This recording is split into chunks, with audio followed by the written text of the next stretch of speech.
నమస్కారం ఘంటారావానికి స్వాగతం. ముందుగా ప్రధానాంశాలు. బంగాళాఖాతంలో స్థిరంగా తీవ్ర వాయుగుండం. తమిళనాడులో కుంభవృష్టి, 6 మృతి.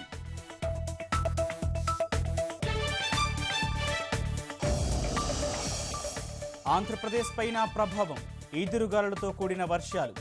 అప్రమత్తంగా ఉండాలని కలెక్టర్లకు సీఎస్ ఆదేశాలు.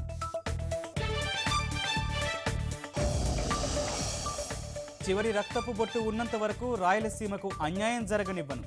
ముఖ్యమంత్రి స్పష్టీకరణ. కర్నూలు పూర్వ వైభవానికి హామీ.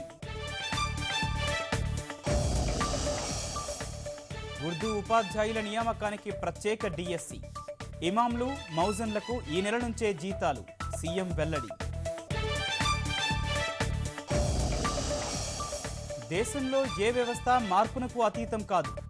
లోక్ అదాలతులపై అవగాహన పెంచాల్సి ఉందని ప్రధాని వ్యాఖ్య.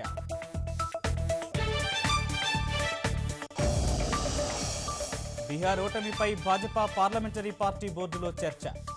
మహాకూటమిని తక్కువగా అంచనా వేశామన్న జైట్లీ.